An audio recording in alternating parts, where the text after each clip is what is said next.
Welcome to our KPC Daily Devotional. Today, let's read from the Gospel according to Luke in chapter 13, starting at verse 10. Now Jesus was teaching in one of the synagogues on the Sabbath. And just then there appeared a woman with a spirit that had crippled her for 18 years. She was bent over and was quite unable to stand up straight. When Jesus saw her, he called her over and said, "Woman, you are set free from your ailment." And when he laid his hands on her, immediately she stood up straight and began praising God. But the leader of the synagogue, indignant because Jesus had cured on the Sabbath, kept saying to the crowd, "There's 6 days on which work ought to be done. Come on those days and be cured, not on the Sabbath day." But the Lord answered him and said, "You hypocrites!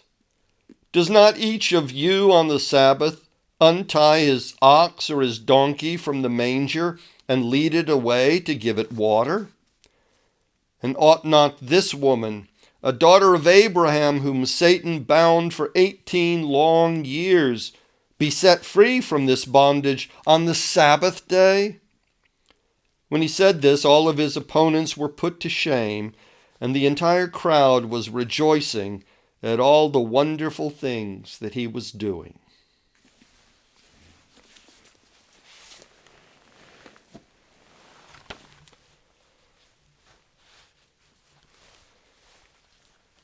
Today, we'll be hearing from my second collection of devotionals entitled Your Inner Dog, Finding Your Place in the Human Pack.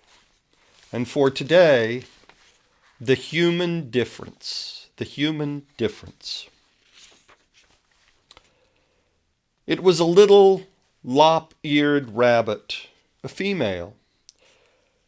Cece, my wife, loved and had always had animals, lambs and goats and horses and birds and rabbits.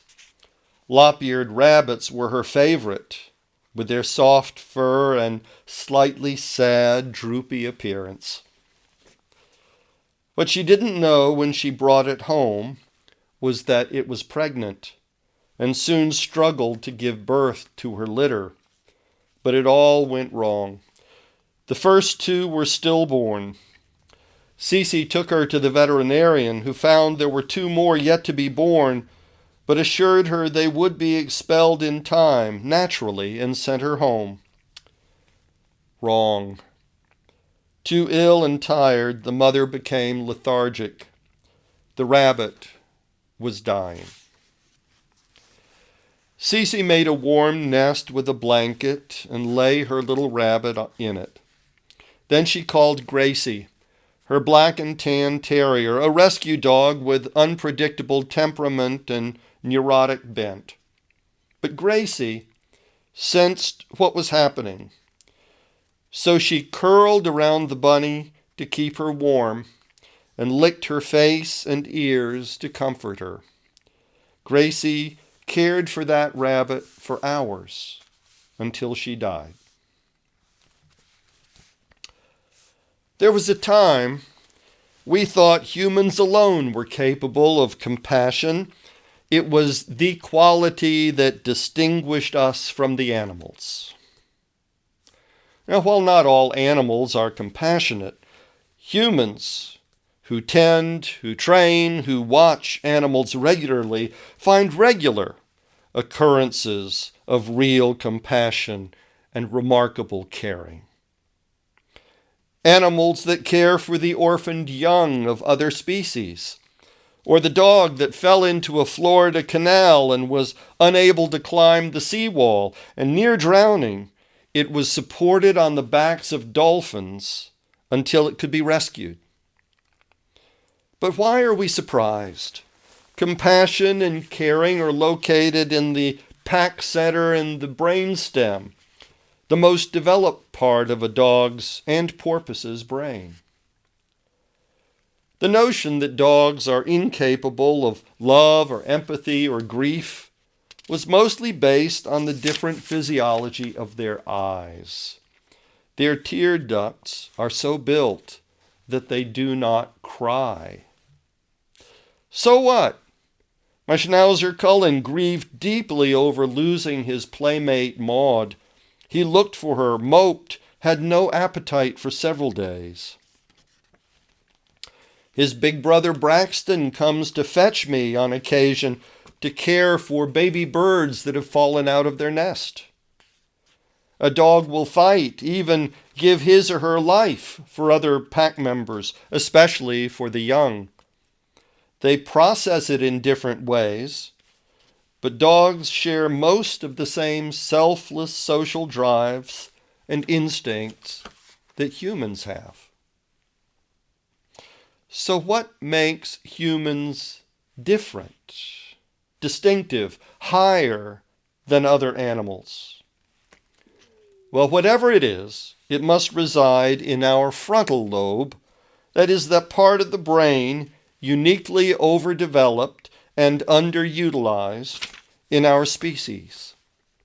This is the seat of problem solving, of memory, language, reflection, and abstract thought.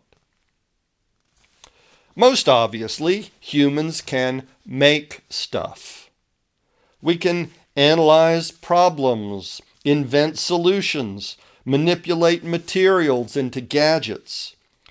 The technological parameters of modern life. This is unique among Earth's creatures. Of course, whether we bend our skills to make an artificial heart valve or a nuclear bomb, whether it's going to be life or death, must be guided by a different part of our brain, our inner dog. Science and technology are not inherently moral. They are amoral and must have ethical values pressed upon them from our social consciousness, which is not in itself a logical process. It's instinctive. Humans have the capacity for creativity, for language and literature, for art, and all of that with a sense of history. Dogs have a definite sense of aesthetics, but only as consumers, not as creators. We can create. It is one of the unique traits that mirror our maker. Unique is also our capacity for self-reflection and abstract thought. Dogs can have compassion for creatures they encounter.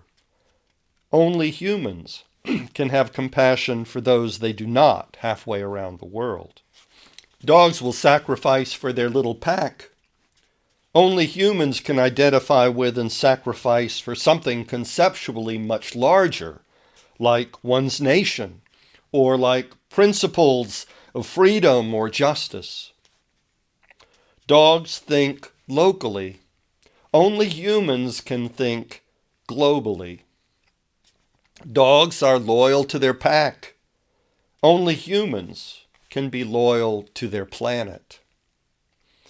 When God created someone to tend his garden, this great spherical garden swirling through space and time, well, it wasn't a dog. Self-reflection and abstract thought. We can think about ourselves, about what we're doing, and why. We can rethink things and change ourselves. We can reinvent ourselves. We can be in relationship to and with ourselves.